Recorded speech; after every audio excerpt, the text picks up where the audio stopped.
When trait researchers became disillusioned in the 1940s, they shifted their focus to researching leaders' behavior. What exactly do effective leaders do? Which behavior contribute to their status as leaders? Which behaviors contribute to their success? And in your opinion, what types of leadership duties make the most significant contribution to today's business environment? And that's what we're going to talk about in today's video.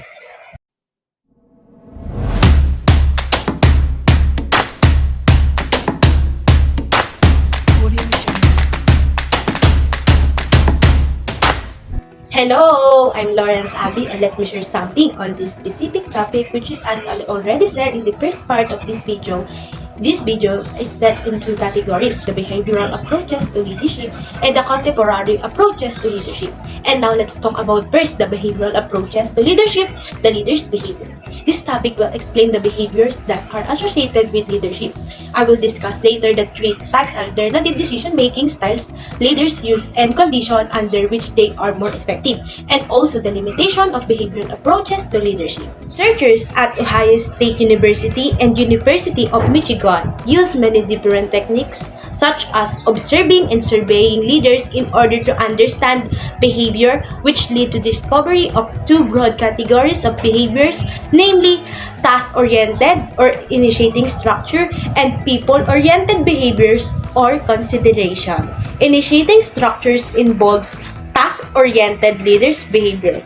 It is instrumental in the efficient use of resources to attain organizational goals, thereby addressing the group task needs.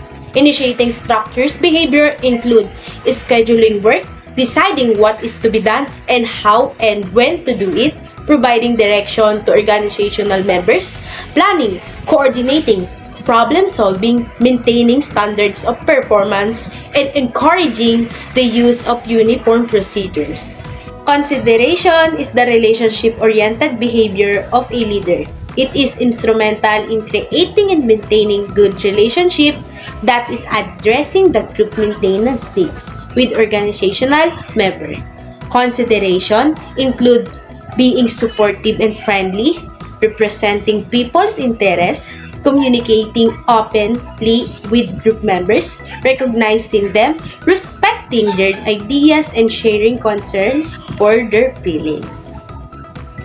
The Ohio State studies are important because they identified two critical categories of behavior that distinguish one leader from another. Both consideration and initiating structured behavior can significantly impact work attitudes and behaviors.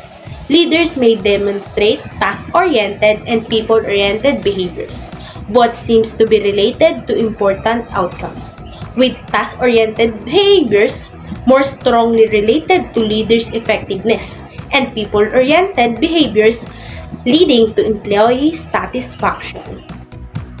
Another question behavioral researchers focus on was how leaders actually make decisions and the influence of decision-making style on leaders' effectiveness and employees' reaction. And here's the three types of decision-making style were studied. In authoritarian decision-making, leaders make the decision alone without any necessarily involving employees in the decision-making process.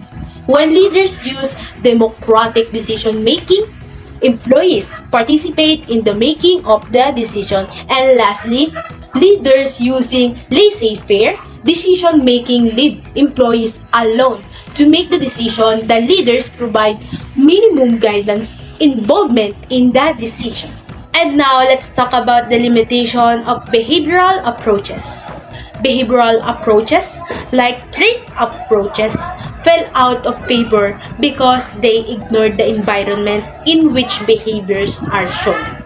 The researchers hope that the discovered characteristics would predict leadership in all contexts. However, it may be impractical to expect a certain set of behaviors to work in all circumstances. What makes a high school principal effective on the job may be different from what makes a military commander effective, which may be distinct from habits that lead to success in small or large businesses operations. It turns out that identifying conditions under which these actions are more successful may be a better approach. Now, let's go on to the other topic for today's video, which is the current contemporary approaches to leadership. In this topic, we will understand the difference between transformational and transactional leaders, as well as charismatic leadership and how it relates to leadership performance. In this video, we will also discuss how high-quality leader-subordinate relationships emerge. Finally, and lastly, we will study and learn about the servant leadership and authentic leadership, as well as examine their potential for effectiveness as leaders. And as I already stated in this video, what do you think, guys, the leadership theories make the most contribution to today's business environment?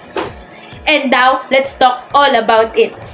The theory distinguishes between transformational and transactional leaders. Employees working for transformational leaders do not focus on themselves, but rather put the company's well-being first. They align their goals and objectives with those of their leader and their organization. Transactional leadership is also known managerial leadership. Focus on the roles of supervision, organization, and group performance. These leadership styles uses rewards and punishment contingent on the performance of their subordinates. The leaders view the relationship between managers and subordinates as an exchange.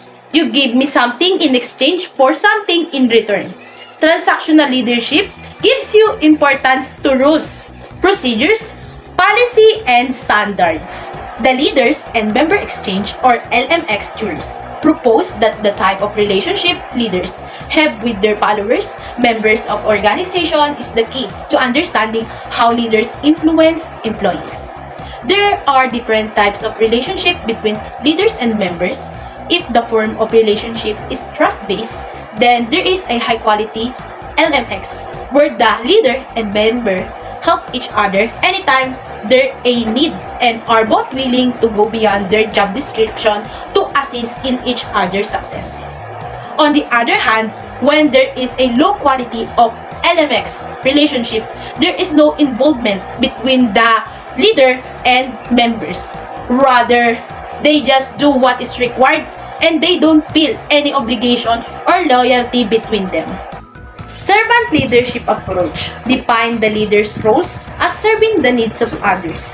According to the approach, the primary mission of the leader is to develop employees and help them reach their goals.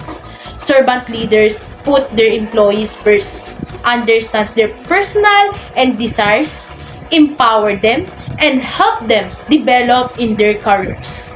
Servant leaders feel an obligation to their employees, customers, and external community.